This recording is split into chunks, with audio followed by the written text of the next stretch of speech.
সুরজিতের গান, গল্প ও কবিতার আসরে সকলকে স্বাগত। আজ শুনুন একটি অনিন্দ সুন্দর কবিতা, আকাশ দেখবার অধিকার। কলমে সুনীল গঙ্গোপাধ্যায়। এক ফোঁটা অন্ধকার দিয়ে তুমি কপালে একটা টিপ পরে নিলে। আজকাল তো কালো টিপ আর চালু নেই, কেননা কালো লিপস্টিক হয় না বোধ হয়। দুই বাহুমূলে লাগিয়ে নিলেই ধূপের ধোয়া। এখন ধূপ তো ঠাকুর ঘরের বাইরে আর দেখি না। ঠাকুর ঘরগুলো মিলিয়ে যাচ্ছে রান্নাঘরের সঙ্গে। রাস্তায় কাচুমাচু ছেলেরা ধূপ বিক্রি করতে এসে ভিখিরি হয়ে যায়। এক আজলা বৃষ্টির জলে কুলোকুচু করে নিলে তুমি। বৃষ্টির জলে কত পলিউশন তোমার মনে পড়ল না।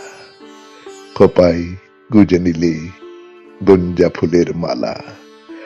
আঁচল খুলে বুকে মেখে নিলে মেঘ ভাঙা জ্যোৎস্না। নাভিতে প্রতিফলিত চাঁদের টুকরো।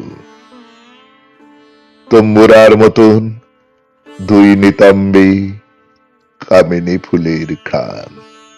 জনিপথে ওম ধ্বনি, পায়ের পাতায় রক্ত চন্দনের আভা।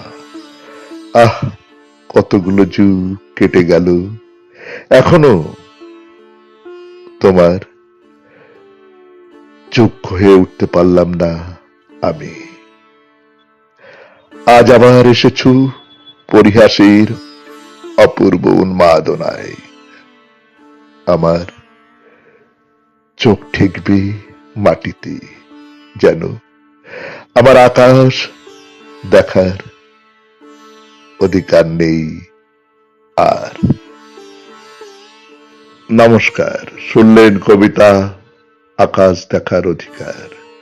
কলমে কবি সুনীল গঙ্গোপাধ্যায়, উচ্চারণে সুরজিৎ দাস। সমগ্র অনুষ্ঠানটির সম্পাদনায় ও ব্যবস্থাপনায় সুরজিৎ দাস। সেতারি ধ্রুব বাগচি।